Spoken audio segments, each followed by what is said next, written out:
All right, good evening, ladies and gentlemen. Welcome to another fabulous episode of Kayfabe Corner. Tonight, I am the host with the most. It's the sensational one, Sean. That's me. My host, Doug, is trying to figure out where he's gonna get his next shower today. So he's not here today. He fell in the sewer, and yeah, see, we got Stro over there with the hand sanitizer for him. Doug, we got hand sanitizer for you. So when you come back, we'll be here, and we got you all taken care of. Uh, Tonight, I get the pleasure of interviewing my wonderful partner I had last year at CAC for the strut off, for my first ever strut off, the strut maestro himself, Papa Stro, Rob Kellum. Welcome to the show. Great to be here with you all. And then we got over here in the middle, we got one of our famous girls over here from CAC, the lovely Darla. Thank you. It's good to be with you guys. Yeah, it's good to have a show again. Yeah, I've really. been I've been I've been jonesing for one of these for about a month. I just had a lot of things going on and trying to recreate new stuff and coming up with new ideas, and things are starting to open up here soon. And well, down there they're opening up a lot faster than they are up here. Up here we got the left just, yeah. all I'm gonna say is they got us locked down still. They don't want to let us go play. But yet I'm watching football in Kansas City with fans in the stands, and I can't even have people over. So what's going on? Are you Crazy. sure those are fans and not cardboard cutouts? They are legitimate fans. Yes, in Kansas City, there's about 18,000 of them in attendance. They're not the Simpsons, right? Nope, they're not the Simpsons. Yep. And I just want to know, are you guys going to do the strut off again next year? Yeah. I'm not sure Rob will. I don't think I'll ever do it again. That was Look like if we did, we had to pull out all the stops. I mean, they go below the belt in those dance offs. I know. Right? We got to come up with something creative. We'll have to do some training, and maybe you can give me some moves and some ideas. Maybe we'll just have Rob like body slam me or something on somebody's table. Rob. Oh, Rob fell. He'll be back, hopefully. Hey, it's 2020. He went Anything to goes. doodle his camera or something. He was changing his camera, and then poof. Well, that was interesting. Let's see what happens now. Where are you, Rob? Hello, Rob. Come back. Please come back. Oh, no. Houston, where did we go? Okay. He's out there in La La Land. You mentioned the strut off, and he ran away. Wonder what was really in his coffee.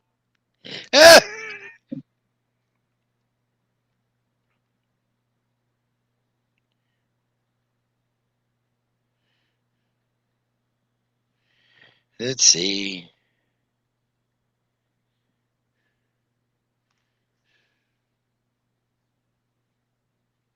Yeah, I don't know what happened. Oh,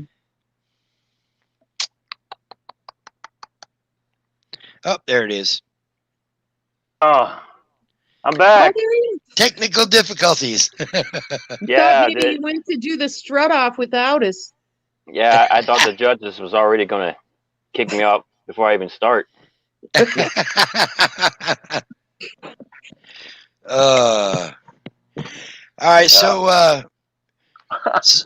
Rob, tell me about how you got started in wrestling, and who trained you, and all that good stuff.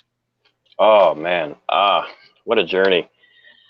Um, well, for pro wrestling, I started years ago with Gene Anderson, with Ole and Lars, Minnesota Wrecking Crew, um, Nelson Royal, Cowboy Nelson Royal, who was arguably one of the greatest junior heavyweights of his time, and Ivan Koloff, Russian Bear.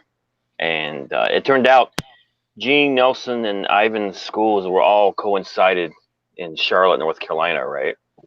So it was really cool to be in the learning tree with those greats. And you had guys that stop in like Johnny Weaver, and I was training. Ken Shamrock was Oh there. wow! Curtis Thompson. Gosh, Colt Steele. A lot of the Mid Atlantic NWA guys back during that time. And Ricky Steamboat drop in, and of course Flair, because Flair and the Andersons were tight. And yeah, I learned a lot. Matter of fact, one of the first videos I was studying in pro wrestling was during that time was Chief Wahoo McDaniel and Johnny Valentine, and it was like the whole match was like chop form, and neither one of them budged, right?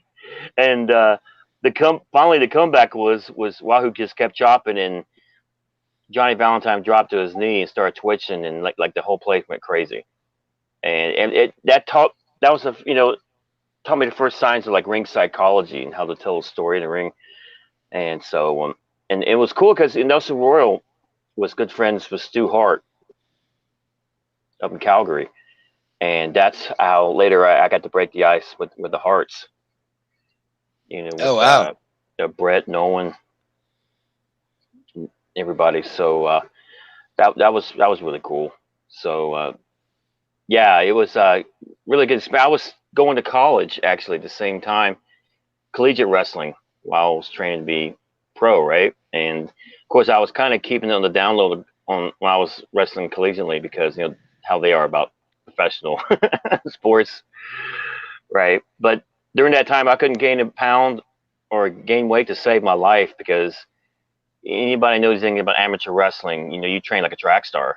You don't constantly run cardio, and so I stayed lean there for quite a while before my collegiate wrestling was done, and then I went full spring with the pro wrestling aspect of it. So yeah, it was I was been very blessed to be trained by some of the greats, and they helped prepare me for a light ahead. So and I also dabbled in mixed martial arts, MMA, pancration, UWFI, which were competitors with pride fighting.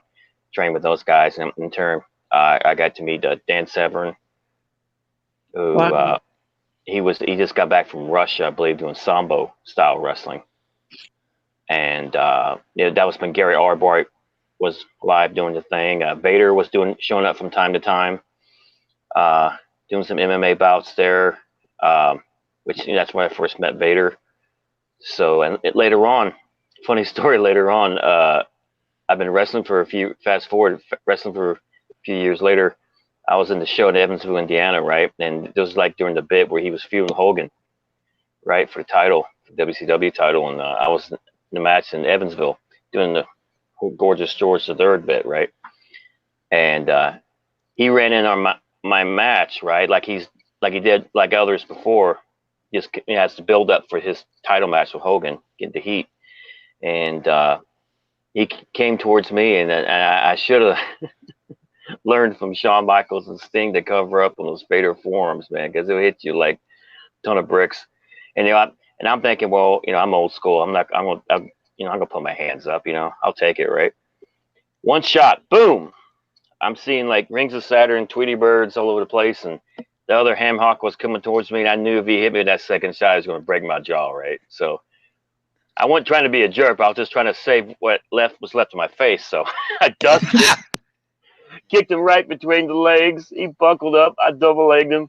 I started cross facing him. I was like, "Damn it, Leon, do I owe you money?" Right? And he's looking up at me, right? And he starts laughing. He's like, "Hey, dude, because he didn't recognize me at first because of the get up, right? And I was like, and I'm laughing with him. I was like, dude, just get me the hell out of here before you kill me. So we get in the back, and I mean, Terry Taylor goes up, like, what the heck was that? And Vader's like, don't mess with him, man. That's my boy from Japan. And he looked at Vader, he looked at me, he's like, oh, he just walks off. Right? Oh my god.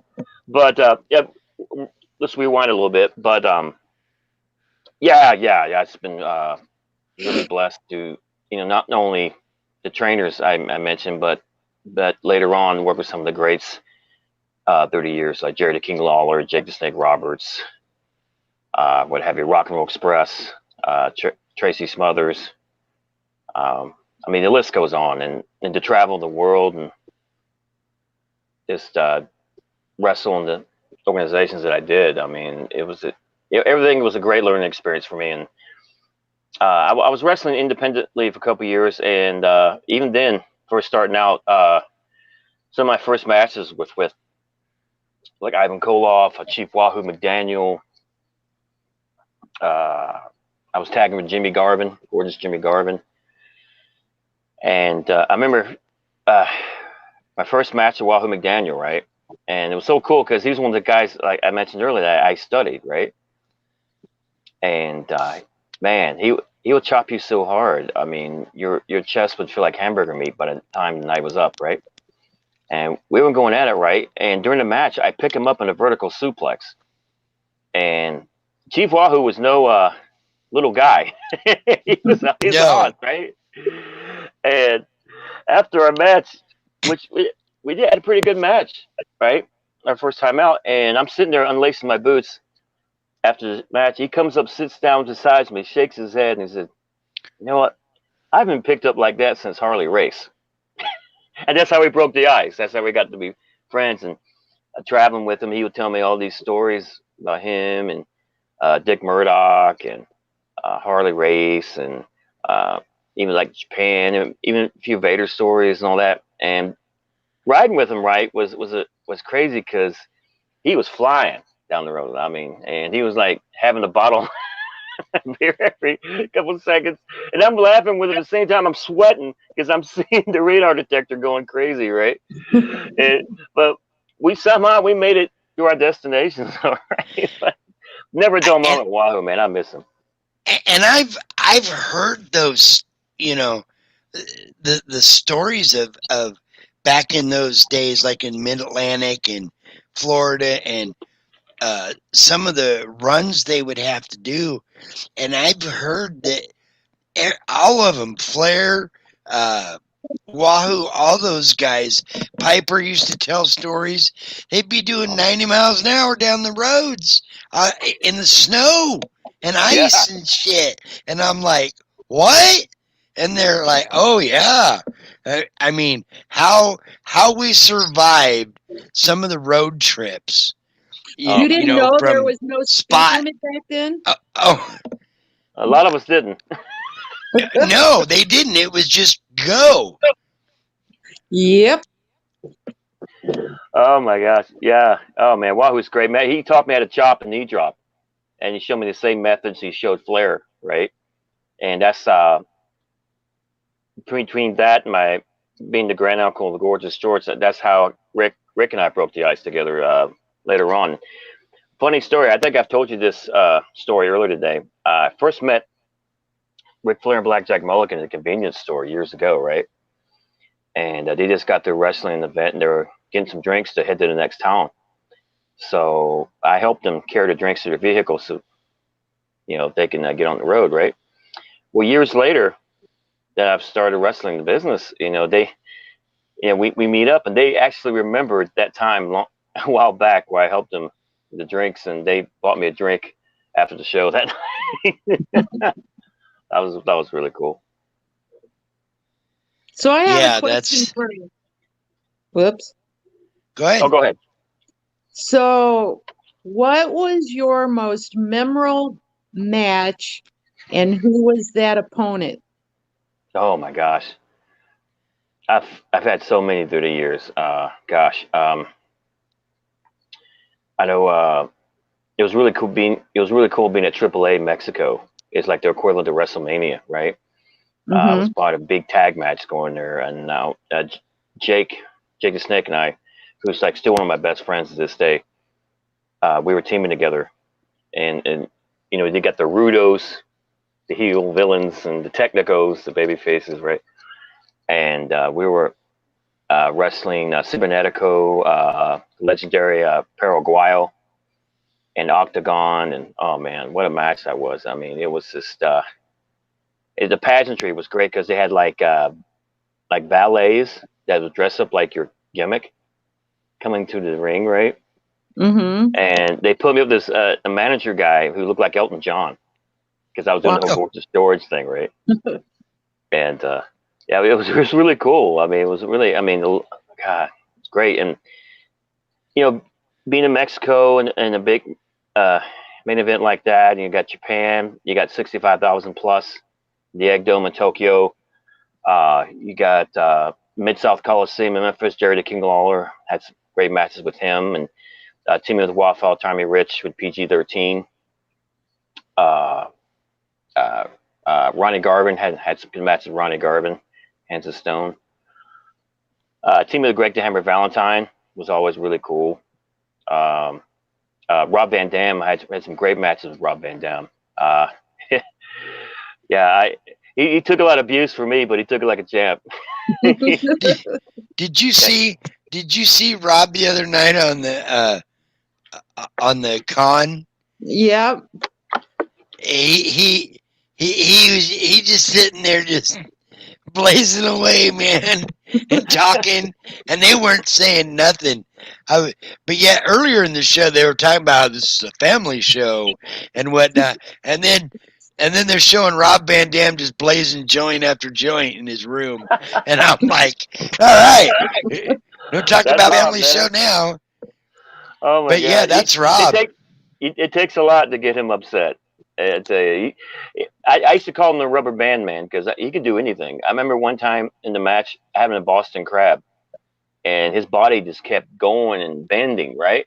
And I was getting like a little worried there. I asked him, Rob, are you okay? He said, yeah, brother, I'm fine, man. It's all good, right? I'm like, okay. Yeah, Wow. man, I wish I had his agility and leverage. It's unbelievable, man, what he could do. Yeah, I remember watching Rob in ECW, and he like you're saying, he just seemed like Stretch Armstrong. He could just like twist him and turn him in every direction, and he'd be like come out like gravy, like he was nothing happened to him, and it's like wow, It's just you don't see a amazing. lot of people that can have that agility and limberness to move all their body parts like that. Oh no, no, he was definitely. It's just like his song says. He was definitely one of a kind. He still is. Yeah, he still rolls. But So yeah, did he was so good. I can go match blindfolded Rob Van Dam and still have a good match. I mean, that's how good chemistry we had. I mean, it was so. I do all the wrestling. You do his acrobatics. It was great. did you mention earlier that you used the name Gorgeous George? Yes, yes. Gorgeous And where George was my granduncle years ago. Him and my grandpa were like amateur boxing buddies back in the day before he got really? into wrestling. Funny story how all that happened. Um, well, a few years into my career, Dusty Rhodes and William Regal. Okay. William and I are still good friends, and Dusty, who's helped me tremendously through the years. I guess going way back to the Florida days, right? Gordon Soley, right? And, matter of fact, Dusty introduced me to Andre the Giant years ago. Uh, well, before I get to that story, let me tell you about Andre the Giant story. So I'm in, I think it's Tampa, because my aunt and uncle lived in Tampa. I used to go see them watch the shows, right? And I went there to see Dusty and Mike Graham and Steve Kern, those guys. And Andre comes in the parking lot, right? His head is above the car roof, right? He parks the car and he has the bushy hair, right? He just got offset not too long ago from the $6 Million Man series, being the Bionic Sasquatch with Yep. Lee Majors, right? And he's like walking towards me, and I'm so scared. I'm petrified. I can't move, right? And that was the first time in my life I felt like someone was going to eat me. I was like that low in the food chain, right? And Dusty comes over here. At the time, I thought he saved my life, but he was like, kind of, you're breaking the ice. Hey, kid, don't worry about a thing. Andre's cool. Say hello, Andre, Big Daddy. And God, you sound just like him. and Andre puts his big paw down and he says, "How do you do?" Right? And I went to shake his hand, and my hand totally disappeared. Right? He's so huge, and I'm like, "Fine, sir. How are you?" Right? And he was actually a nice dude, man. He was so cool, and oh man, boy, that dude could eat too. I saw him put away some food later on that evening. I wish I had his appetite. Talking about shaking people's hands that are like bigger than yours or whatnot. Yeah. Last year at CAC was the first time I had finally had met Bulldog Jr., Davy Boy. Oh yeah, yeah. And we were all standing outside Subway there, BSing, and I finally had, Bob introduced me and said, "Oh, this is our friend from Portland, Sean," and I said, "It's an honor and a pleasure to meet you." And he he went to shake my hand, and I had this different ring on my finger at the time, Oh and he man. shook my hand, and I was like, ah. 5 seconds later, I pulled my hand back, and I had this ring indention in my finger for like 2 weeks because it Oh had man. literally squished the ring right into my finger. He's a big boy. Yeah. Yeah, Oh yeah. Yeah. Great guy. Oh, he's awesome. yeah. Um, a funny story about handshakes. I alluded to William Regal earlier, who's a good friend of mine. A buddy of mine wanted to meet him one time, and I was trying to tell him that Regal's got like that tendon strength, like mountain climbers do, kind of like the hookers have. Where you can't. They're deceptively strong. You don't know they're strong until they grab you, and you just want to cry. You know what I mean?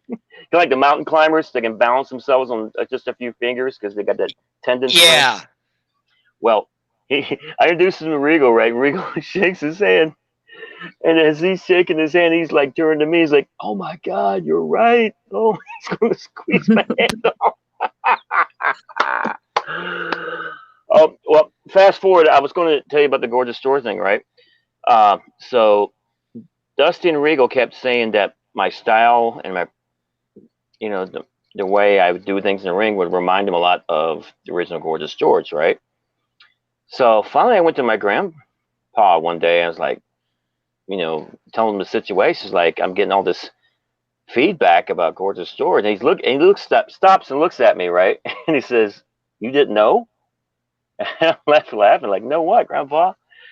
And he tells me that him and Gorgeous George were amateur boxing buddies back in the day before he broke into business, that he was my granduncle and part of the Wow. family. And it just blew me away. And that was like inspiration to me to don the name Gorgeous George III for a long time and honor retrospect of him and the family, right? So that was really cool to do that for as long as I did. Yeah, I That was is just cool. looking at some of those pictures, and yeah, you could you could tell you could tell the camaraderie or whatever, the looks when you would don that same kind of outfit. You could tell there was something there Yeah. because it It's didn't look funny how you much find out different. things later on in life, what I mean?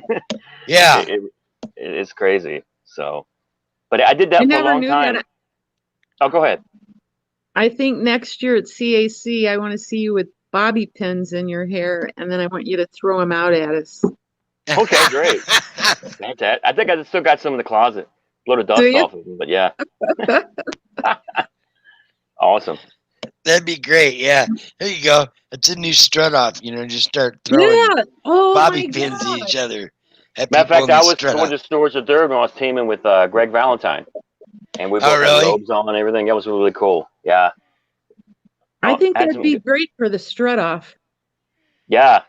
Yeah, you and Greg doing that? Yeah. Oh, you're trying to get out of it now, right?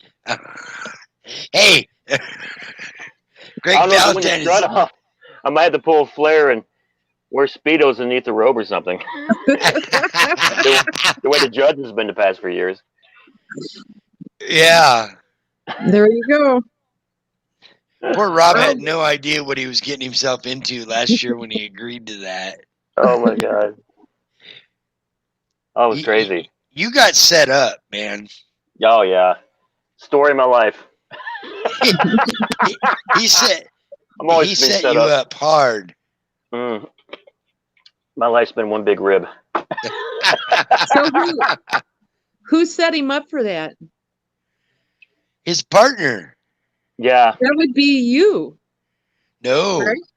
no, his other partner that Oh, the runs the other. strut off. I don't even know who runs it. I can't even think of his name right now. Billy? Billy. Yeah. Yeah. Oh, Yeah, Billy oh. set him up with it. Because I went to Billy earlier in the evening when he Yeah. was setting up. I was already half lit, and I was like, I don't have a partner, but I really want to try this thing. Oh my Billy God. goes, I got you. Boy, did he get me. Yeah. He got me real good. I Yes. think I'm going to video it next year. Oh, I couldn't believe it. Oh, man. Oh man. Now It's fun. put on the greatest It, hits version. yeah, it is great. So what, I was looking through, some of your, God, I wish I could get this picture to come up. That picture of you holding the title you were telling me about earlier, Oh yeah, the Carolinas title. the You Carolinas beat it. title. Yeah. You, you, I'm trying to figure out if that's really you or if it's Flying Brian Pillman or if it's Stone Cold Steve Austin with long hair. Oh man, I miss Brian so much. Brian was always cool to me, man. He was really great. And him and Austin were teamed together. They were. I mean, what a team they were. Highway Blondes. Yeah, they were great in WCW days. Mm-hmm. The sensational blondes were just Hollywood blondes. Were they were great. Yeah, good. Yeah, I tell you, I during my time at WCW was really great. You know, I wrestled with them off and on like nightly a while before I signed contractually with them, and like I would go do some shots with WCW, then go to another territory, then go back to WCW, and just in and out for a bit before I signed full time. But yeah, once I finally solidified there with WCW, it was really, really cool. And the timing was great because that was when WCW was kicking butt in the ratings, and yeah, I got to see a lot of historical stuff go down. Uh, the rise of the NWO, Sting and Goldberg, and the Monday Night Wars. It was like really cool. Yeah, you were there with all that, huh? That was when you were fully working for them. Oh yeah, it was really awesome. And like one night I can be in a match with Rey Mysterio, and another match I can be in there with like a Scott Hall or Roddy Piper, Flair, or even Hogan, right? So I mean, you had like the best from like all over the world during that time there of Mexico, Japan, Europe, and of course the veterans there to close out the shows. It was like red hot. What uh what killed WCW in your? Ah, I mean, you were there. too many Chiefs, not enough Indians. Basically, I mean, this was just, us as talent, we try to make an omelet out of a few eggs that was given to us, but it was just to the point where, I mean, the people, it was like a revolving door, and every person that wanted to come in wanted to do something different, and so it was hard to keep that continuity and consistency. with things, and we did us as talent. We did the best we could, and but it was just one of those things where the bosses at top just couldn't keep it together, which is a shame. And the people that knew that were like the OGs of the promotion, like the Flairs and the Andersons and the Dusties and all that. I mean, I felt that they should have listened to them more, and because they knew exactly what WCW was all about. Because some people try to make WCW like another WWE or another this and that, in which that wasn't what made WCW. I mean, WCW is a whole new breed of animal, from that. So I felt if they would have listened more to the veterans, and I saw especially that. Kevin Sullivan. Sullivan tried his heart out to save it. He really did. I saw that in a lot of the different, looking back at it now and seeing some of those promos and stuff that were cut by like Flair and Dusty and even Kevin Sullivan, the last year that was going, the passion and the way that they were cut, you could tell that, yeah, if they would have, listened, and that's what I felt like watching it now and seeing some of those promos is like Flair was like reaching out to the people above, going, just listen to us, just do what we say and follow what we're doing. We know how to make this work. You guys are killing it. And you could see that that's almost what they were saying in so many of their promos.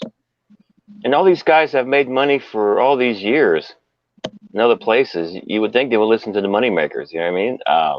And I would think about the talent they had at one time, not just like Hogan, Hall, and Nash, who just came from WWE, but like you said, you had Sullivan, you had Anderson, you had Dusty, you had Jarrett. Oh my God, Jarrett. You had Kurt Hennig, Barry Windham, Dean Malenko, Rey Mysterio, Hector, and Eddie Guerrero at one point. All the luchadors, all the European catch as catch can, the great Japanese wrestlers, Amuda, Masahiro Chono. I mean, the list goes on. I mean, the best from all over the world at one time. How could you not be a success? You know what I mean? Yeah, because you're right, because of so many. You had the American, you had the British, you had the English, you had the Japanese, you had the Mexican. You had every aspect of professional wrestling that there was, all under the same roof, working together in one way, shape, or form. And every poo, he froze again. We're doing so good. Oops. no matter hi. Damn it, Jim. Wonder what's in that coffee. Doing. There we go. Ooh. Hey, did you see my chat I sent you? No. I got another appointment I got to get to. Oh, okay. You're totally good. All right. I'll talk to y'all later. I hope he comes back. Yeah, he'll pop in back out. All right. Talk to you guys soon. All right. Bye. I'll see you next week. Yes, the girls. That's right. Okay, Darla's left. Try to get Stro back here in a second. Hopefully he'll be. There we are. There we are. Hello. Hi. Hey. Darla had to run to another appointment. Oh, okay. But she'll be on next week. I got her and Vicky Otis and Barbara, and have a women's round table. Oh, that'd be women's awesome. round table, yeah. Oh man, Might that's even so have cool. Jeannie pop in for a few. All right. Good So yeah, times. you were talking about the different collective uh, guys in there and stuff, and just the Mhm. chemistry on all the different shows. Because you had Thunder, you had Nitro, you had uh, Saturday Night. I mean, you had a lot going on. Oh yeah, it was best of times, and like get to travel the world and to be one of the biggest wrestling companies of that time was this. It was a tremendous deal. It really was. What was it like working with Buff? Oh, Buff. Oh, he's great. Oh my gosh. Um, yeah, had some good matches with Buff Bagwell, man. He was a great guy, and matter of fact, I we had some matches right after his injury. Remember, I don't know if you recall him. He got injured for a little while. Something happened to his match with Rick Steiner, and he hurt himself. He was out for a bit, but when he came back, some of his first matches back was with me. So, but but yeah, Buff's great, man. Yeah, I had him on once, and uh, God, I had him for like I think we talked for like an hour and 45 minutes. He just kept telling stories and talking about the and then there was this time over here, and then I, I love Buff. He's going to be on the 22nd. I'm going to have him on. That's awesome. That's awesome. A funny Uncle Terry Funk story. I I call him Uncle Terry Funk because I told him I was going to adopt him as my uncle, and ever since then I've called him Uncle Terry Funk. Right? Well, when we're getting ready to do this pay per view coming up, Super Brawl. And I was going to do a bit with. I was in a feud at the time with Ernest the Cat Miller, Yeah. and we're doing promos earlier in the day, hype up for the matches that night. And I was waiting to do my promo, and Uncle Terry was going to do his on this match with Ric Flair had coming up that night, right? And Dustin Rhodes was like his sidekick in his corner, right? The second, and he had his trash bag in his hand, and everybody kept asking Terry, like, Terry, what's in the trash bag, right? And Terry kept giving everybody the same response. It was like, I'm saving it for the interview. Like the Texas accent.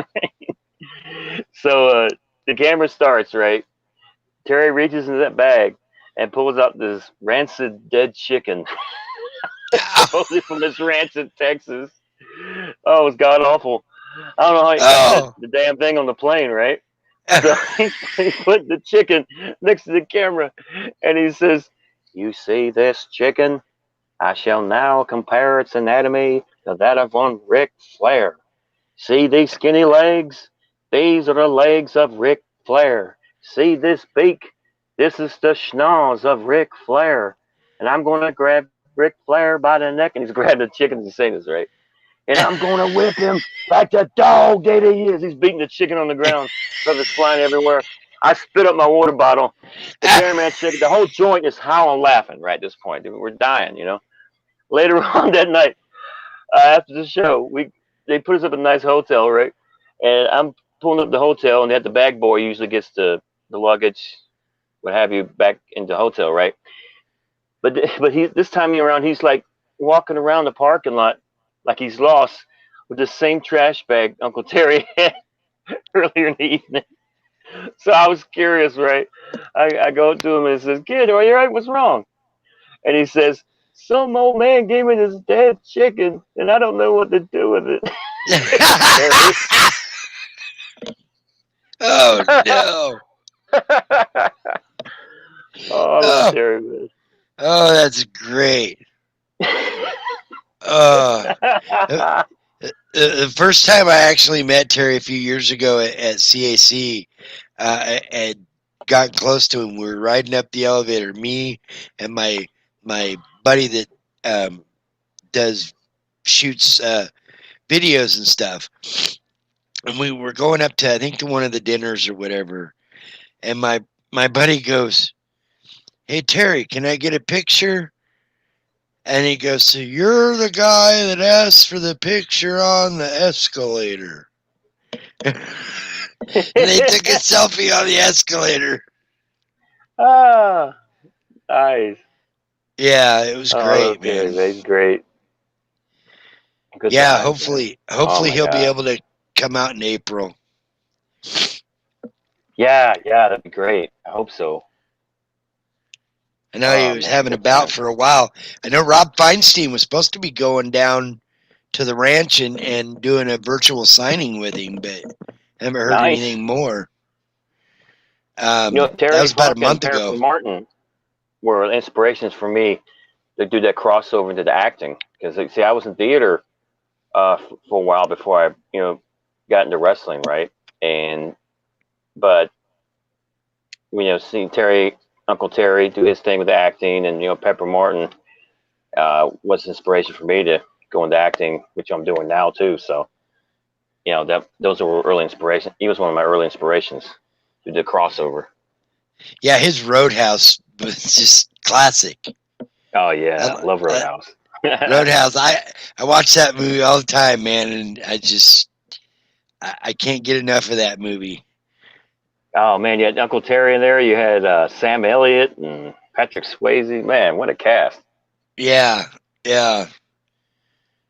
And then you had what's his name? Was it Greg Kinn?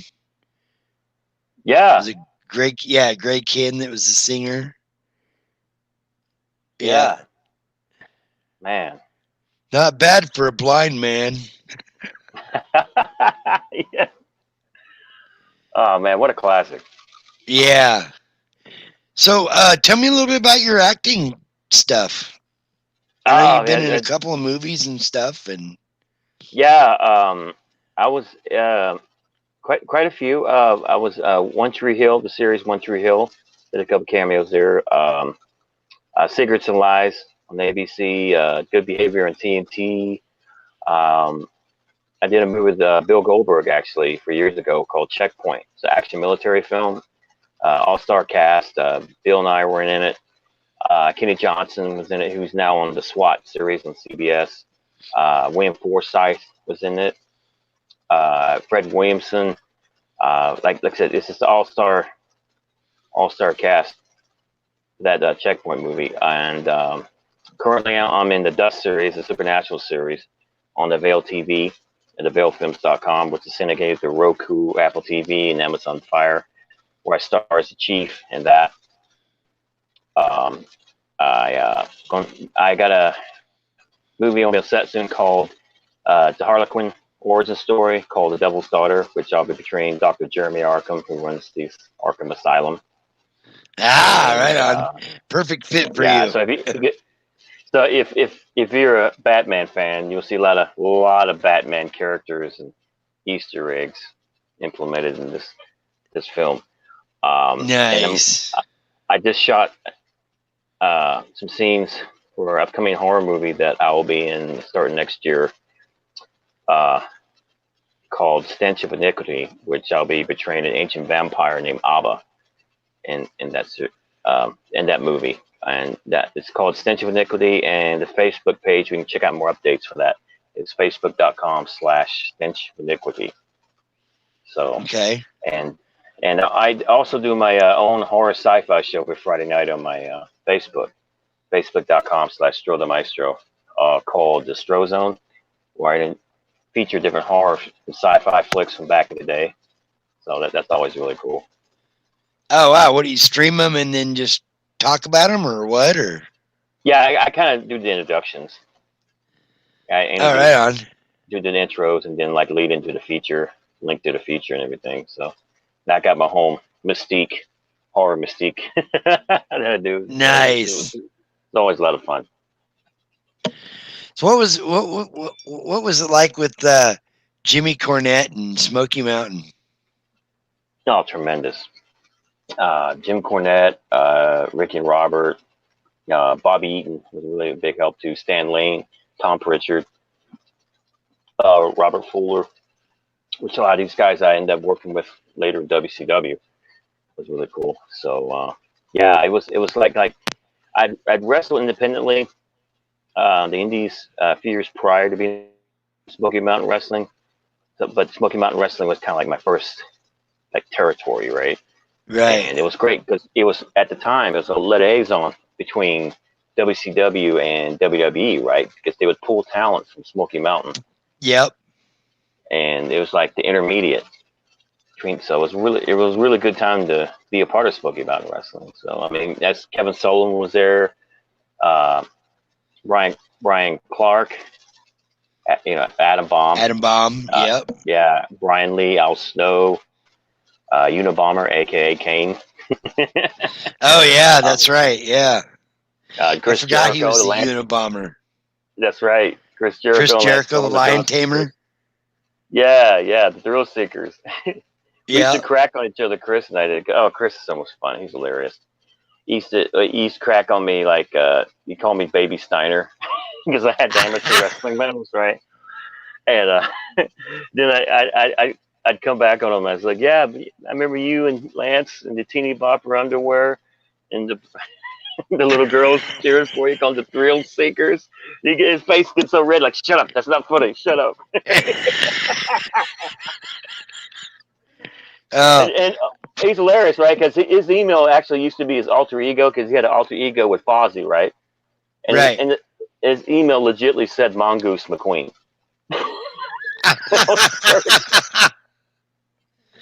That's great. But Chris is such a great guy, man. And you can hear him laughing doing that. If you sing the Dairy Queen incident with Cornette, you can hear Jericho in the back seat laughing Oh when shit. when Cornette's fussing out the Dairy Queen lady in the Yeah. drive-through window. Yeah. You can hear Chris laughing. He's like, "I wouldn't take that, Jimmy. Take that crap from her." Oh, Oh man. I mean, I was watching the Collie thing the other night, and Brian and Mark and them were on them, and Deuce were on there talking about the hand gimmick. Yeah.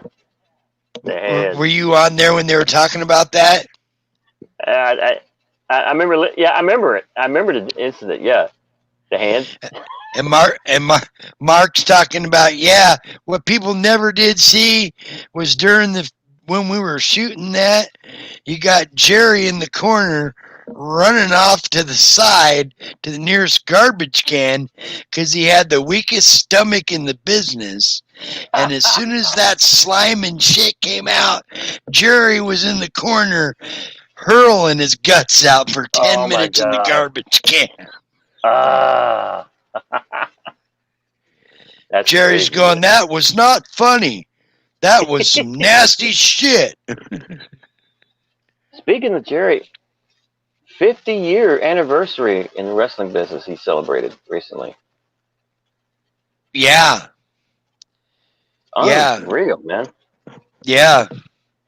Yeah, they had a big thing in Memphis for Lawler a couple weeks ago on his 50th. Yeah. And he still looks great. Yeah. Matter of fact, he did a cage match that night. I was like, are you serious? Unreal. I The mean, guy's and we're 70 just years talking about old doing a cage match. yes. And what about we were just talking about Jericho?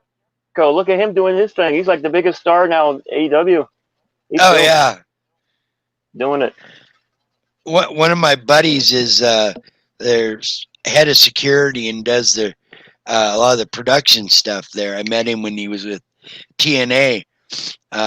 You might even know him. He worked WCW. Bob Rosen, I think I know what you're aka talking about. aka the Ringmaster, used to Yeah, build all the yeah. different rings and stuff. Yes, yes. Okay. Yeah, yeah. I met him when he was working for TNA. I worked a couple security shows for him, and he was great, and he was telling me just some of the craziest stuff I'll about bet. working WCW production and then being under a mask doing run-ins and at different Wow. times and stuff. Well, that's tremendous. Wow, Yeah, that's almost... and he's on AEW now in their crew. And I told him, I said, yeah, you need to tell Chris there, La Champion needs to get lay off the Le Bateau because it's making him El Gato look a little bigo. Speaking of ring crew, um, one of my go-to friends that I would get advice from actually was Pistol Paz Wadley. He would help out with the rings in WCW, and we would get together, and he would give me like suggestions, advice to do certain things, and he was a really good dude, man. I really looked up to him because I mean he was in his day he was such an athlete. I mean Pez, Yeah, man, Pez he was Whatley was great. just amazing. And at one time before Dusty came to the Middle area, Pez Whatley and Jimmy Valiant were two of the most popular cats in the whole territory. Wow. Yeah, but yeah, good. But Pez, man, I owe a lot to him, man. He really helped me out a lot. Pez, JYD, Junkyard Dog. He was another guy I looked up to on the road, and kind of like looking like Big Brother. Look at always good giving advice and everything. It was really cool. Just saw Coco on the deal the other night too. Oh yeah, Coco's great, man. Yeah, he wasn't looking too bad at all. That's awesome. Some of these guys is age like fine wine. You know what I mean? Yeah. And then, did you see Rick doing the deal with Randy and them last week? Rick and Sean. Wow. That was crazy. I'm like, yeah, it was kind of weak. It's been done 1,000 times. Let's turn off the light and attack all the legends and lay them all out. I like how Big Show Paul didn't make sure the vase was okay. Yeah. Yeah. Jeez. Thanks for looking out, Show. Yeah, exactly. Oh man, but Randy's still one of my favorites up there. I mean, his ring psychology, the way he works, I mean, smart. Yeah, smart. He's special. When I first saw him, I was like, first couple of years, I was like, this kid's going to be special. He's not only is he just that third generation, he's got it, and he's learning it so young. Right. He gets it. My nephew used to hate him, and when he first came out and whatnot, we were coming down the stairs one day, and he used to always like to wrestle me, and I was like, yeah, wrestle this. RKO. I RKO'd him on the stairs. He comes rolling down the stairs. I know my brother used to get mad at me whenever we played Street Fighter together because I always play E Honda, and all E Honda would do was just slap you all around. And yeah. He gets so mad. Oh, yeah, I remember E Honda. That was great. Oh. Goodness what do you miss the most about, like WCW days and, some of those times? I think what I miss a lot during those times. The fact that the variety, because I feel like nowadays everybody wants to wrestle like the next person or the person after that, etc. I mean, I feel like there's more diversity. You know what I mean? And yeah. I think that's much needed right now. We need more diverse personas and gimmicks and in the wrestling industry to make it work. Because that's what made the old days great. Because everybody was different. Yeah, exactly. That's what I used to love about WCW was, like you were saying, you had the luchadors, you had the Japanese that Sonny Ono was bringing in, you had the British with Regal and those guys, and man, what a worker! In my mind, probably one of the most underrated workers of his time is William Regal. That guy could absolutely work. Amazing. Yeah. And he could do it all. He could do comedy. He could wrestle. I mean, he can get great promos. I mean, he can literally do anything he wants. Yeah, and just the way he's doing with NXT, and I love some of the promos he still does with NXT today. You know, he comes out all fiery, mad. Yeah, I'm done with you. You're gonna Yes. pay the price this time. Oh, he's great. And he's still. I mean, even him being a general manager, right? I mean, he still has that scary look he can give somebody, right? He's that stern. You know, Yeah, you done crossed the wrong person. right? But yeah. Williams awesome. I've always been like a fan of his work and his demeanor. And for such a small guy, he could work anybody. Oh You know, yeah, and he wasn't the biggest gut cat in the world but he could. It didn't matter if you were big, small. You're Andre the Giant. He could go in there and work it and make it look good. and say if you ever watched those old World of Sport tapings, right? I mean, guys like him and Finley were even smaller back then, right? Yeah. And look at him now. Oh my God, it's so wild seeing those old school tapings. See how they were back then. And Regal looks like he was a member of Duran Duran. He had the feather hair, you know. Yeah. Oh, geez. Yes. Those were some, yeah, those are some good ones. God, Regal was great, man. He could definitely, and they're using, he's got some of the young cats using his moves now. Yeah, that's really cool to see. I watched the NXT pay per view last night, and they used the Regalplex, and Yes, it was just like, wow, you don't see that being used ever. no, no, it's so cool to have the younger generation, use Regal and be in a learning tree to learn from a guy like Regal because I mean, he's one of the best. Yeah, and then you got Sean and them, doing all the training, and Yes, I mean, just some amazing talent, training these guys.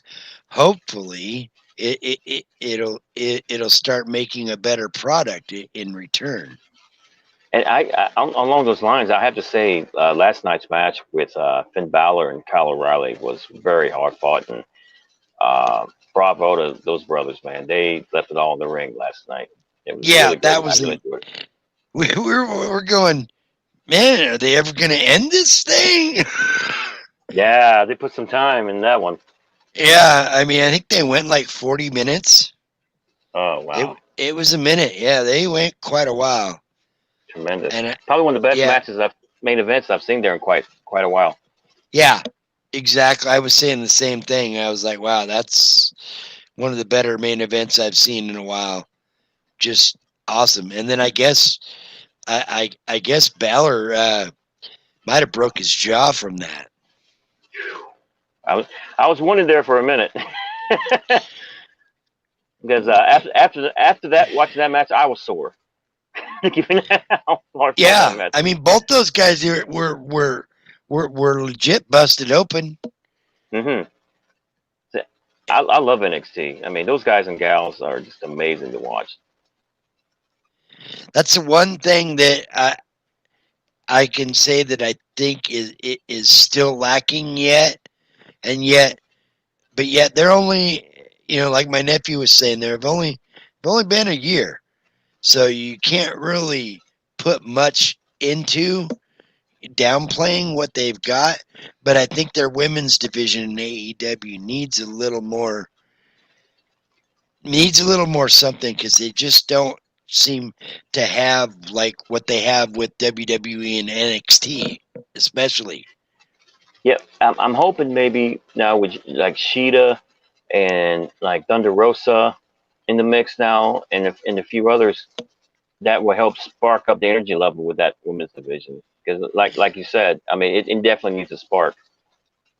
Yeah, I mean, all the other aspects of it are just, I mean, the the the main roster that they got and all the different people that are battling reminds me of almost WCW style, and I think Right, that's kind of, you know, as Cody's gone along, that's one of the things he said was that he always wanted this to be somewhat uh, along the lines of what his dad was doing, and what right. his dad had created. So I could definitely see why this is kind of, leaning that direction in a lot of ways, because he's got the different talents from all over the different nations and the worlds, and they're all in the same locker room achieving the same thing. And when was the last time you seen a dog collar match on TV? Yeah, yeah. That's pretty wild. I mean, I think AEW, if they got some great young talent, and I feel if they would listen to the great veterans they got there now, because they got some great veterans to learn from. Tully Blanchard, Arn Anderson, Jake the Snake Roberts, Taz. Uh, these guys, I mean, are really made available to learn from. So they should take advantage of that and they make their craft better. So Yeah, I'm hoping they'll get together and make some magic soon. yeah, it's looking good. Darby Allin's one to watch out for too. Yes, yes, Darby. I think Ricky Stark's making some good headway. Yeah, Uh, Sammy Guevara, he's another young guy making some strides. yeah, Darby's from up here. Oh, right on. He came from Seattle. He was uh part of Defy Northwest. That's awesome. Yeah, yeah, those guys are the future, man. Yeah, they are, and there's some good future talent coming for sure, definitely. So yeah, I'm really excited to see where they take it from there because you get MJF too, who's making waves. I mean, God, his That promos are like gold every time. that guy is just unreal.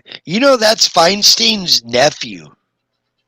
Wow, That's his small world, right? legitimate nephew. Yeah. Oh man, Yeah. I was talking with Rob and he was like, no, that's legit. He says, Maxwell's my nephew. And he showed me pictures of Max growing up and stuff. And I was like, whoa, all right. Yeah, that's that's why so he's an wild. East Coast boy. Yeah. Oh wow, but Yeah, that's he's another guy to look out for. Yeah, MJF. Yeah, he's gold on the mic. and what about Luke Perry's son, Jungle Boy? Yeah. What a The only talent! thing, yeah, he's so good, but he's so small, man. I worry about that kid Yeah, getting broken half because he's just so tiny. but he's got the And frame to put some size on. You know what I mean? yeah, Marco Stunt, that kid. Marco, Ah, he's a character. that he's, I mean, what is he, 4'6" or something? That guy is so tiny. Oh my gosh, that. Oh man, that but the Jurassic Express. I mean, with Jungle Boy and Luchasaurus, they. I've been pretty impressed with some of their tag team matches that I've seen, like especially with FTR. Yeah, yeah, FTR's, those guys are pretty golden. Yeah, I helped train Scott Dawson, aka Dax Hardwood, Oh, okay. and Wow. and Scotty Black, who broke in Cash Wheeler. We talk about our boys all the time. We watch AEW, right? Like, man, there's a dude, like prop papas, you know what I mean? Yeah, yeah, exactly. But I'm so happy for their success, man, and it tickles me to death to see them being one of the best teams out there right now, if not the best team, doing their thing. So, yeah, man, nothing but love for FTR, man. Yeah, they've earned that. They've paid their dues for sure. And Tully Blanchard managing them now. Wow, how good is Yeah, that? That's I awesome. know. It's so great to see, you know, Tully and Jake and Taz, getting some work again, and Yeah, that's exactly what they should be doing is managing the young talent and teaching them this is wrestling, this is garbage, and right, that's almost what I feel like AEW is trying to do. They're trying to eliminate the trash wrestling and trying to get more of the old school tradition back by bringing these guys in to teach these younger guys this is how you should wrestle. This is how a promo's done. This is how you build a story. right. And on the we were talking about the women's division earlier. I think that's a lot of reasons too why they brought in Vicky Guerrero about some of the girls, which is a great move. I think. Yeah, and Deuce was up there for a couple of weeks a while back That's right. working with them. Yeah, and it's smart business. It's smart business. It's good moves and smart moves. And I hear a lot of people going, "Oh, well, what about they're bringing all this washed up has been talent from WWE?" Well, they can't hire everybody. Yeah, So these guys have to, and this is a good way to almost, in theory, recreate a bit of a war angle right, in the end run. Build it up for a few years and then go, wham, we're here. What better way to create a storyline between the the big daddy and and the little guy, and see, that's what fans loved. I know in the 90s and 2000s, we loved that. right. One of the greatest segments I think I've seen with the veterans coming in to help out everybody else was Arn Anderson and Jake Roberts, the sit down promo to help elevate the match coming up with Cody and Lance Archer, right? And Yeah, the back and forth between Arn and Jake was just amazing. yeah, and that's how you build a storyline, and it was just so impressive how these guys can still do it, and they still know how to work. And Ricky Morton still taking pile drivers. Oh my gosh!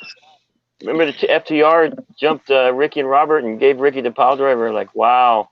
Yeah, through the table, I was like, oh. And Ricky just took it like a champ. I'm like, God, Ricky, why? Why? You're almost 60 years old. That's a young kid should be taking that, not you. And Ricky and Robert are still working. Unbelievable. Yeah. Unbelievable. Amazing. Are you doing anything occasionally, or were you before all this Yeah, came yeah, in? yeah. I still do. I'm still doing. I'm just doing like a bunch of other things too with the acting and everything else that I'm doing. So yeah, but yeah, wrestling. I haven't retired yet or anything. So I'm still going when I can. Yeah. Just got to stay in shape there, Drew. Yeah. Oh yeah, yeah. But luckily I never really slacked off as far as that goes. I've always kind of been consistent somewhat. Even in lockdown, I had my own like gym, home gym, and course where I do my cardio and all that sort of thing. So they kept me going.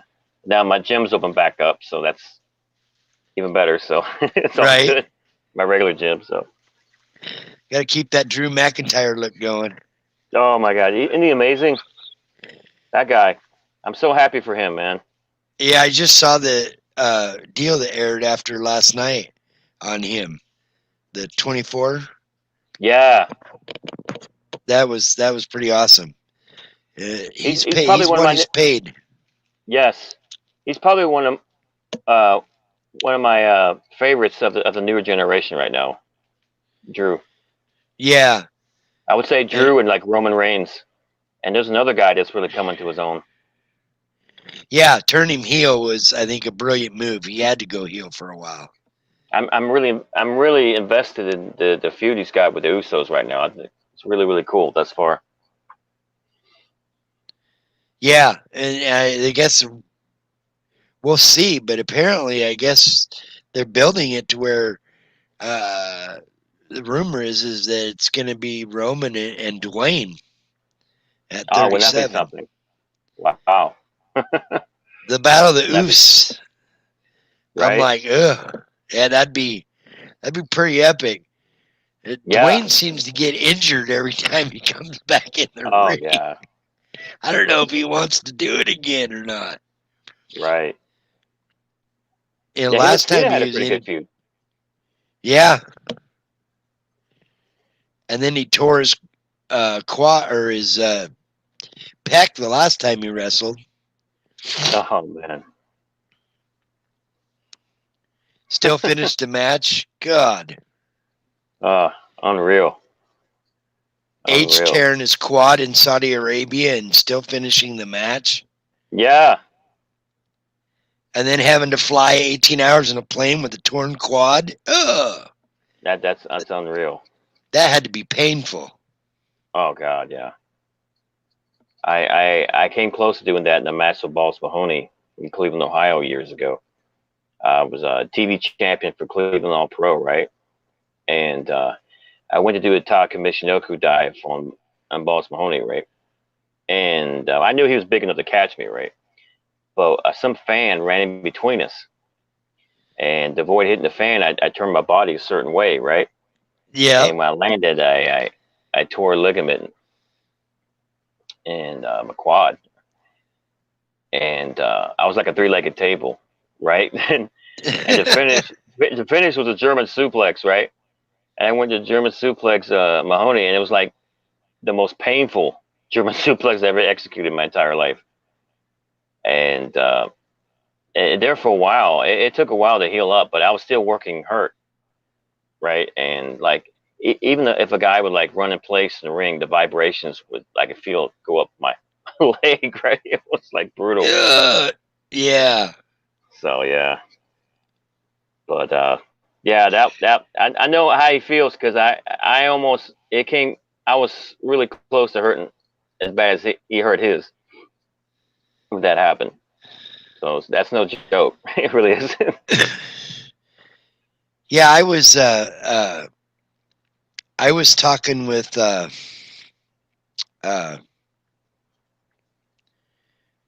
Ball's partner up in that Oh, died a couple Axel, years ago. Axel Axel, Rotten. yeah. Yeah, yeah. I I one of the last tweets or anything conversations that he had was with me that night. Oh We were wow. conversating back and forth on Twitter a lot, DMing, and I was staying in contact with him and you know trying to cheer him up and keep him going and everything. And then like hours later, he's dead, and I was just like, whoa. Oh man, I'm so sad. I still have that saved, that conversation saved. Oh wow. Yeah, Just yeah, because, they were good guys, man. yeah, I mean, Balls Mahoney. See, I knew Balls crazy. from way back in Smoky Mountain Wrestling. Oh, I didn't know Balls was in Smokey. Right on. Boo Bradley, Oh, okay. and Yeah, then I knew New Jack from back then too as yeah. well. He's a character. Oh, he's something.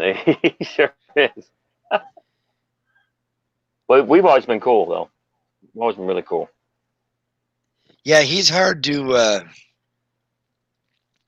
He's hard to talk to sometimes Yeah, because he can just switch on you and just. yeah.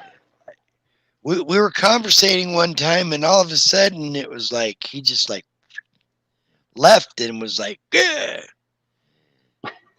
Just crazy. I remember one I knew time one he. of it. I Oh, knew go one of ahead. his.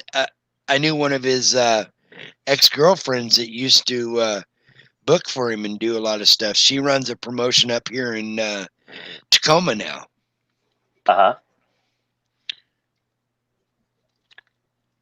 That's awesome.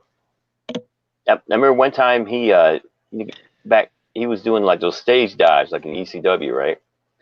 And he did that stage dive on a table that didn't break. So he bounced off the table and hit the floor, right?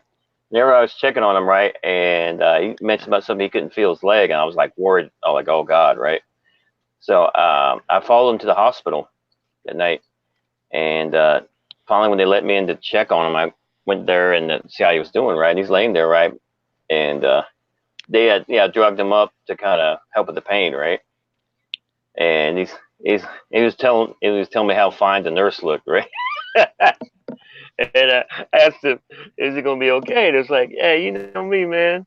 I'm gonna be back in the plane, flying home tomorrow, drinking a martini." And sure enough, the next morning I checked on him. They said he got out, checked out, and flew back home. I'm like, God, some of the things these guys go through, man, and just I don't know how you guys do it, man. Oh, did you freeze again? Oh man. Oh, there it is. I was like the old South yeah, Park. uh,